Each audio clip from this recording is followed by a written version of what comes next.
Hi, I have a e42 error code on my Zanussi washing machine ZWF14380G.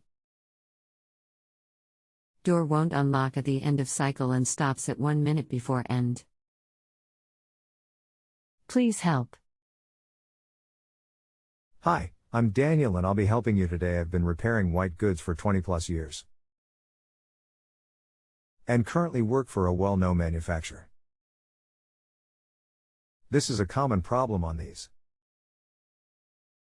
What you need to do is give the door handle a good bang with the side of your fist, as this should shock the door lock and allow it to open.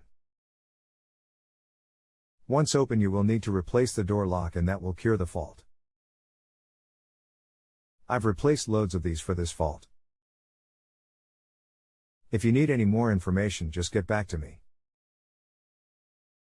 Regards. Hi, just wondering how you got on with the washer as the question is still open? Regards. If you have a home improvement or appliance question and want to chat with an expert now, visit justanswer.com/YTHI.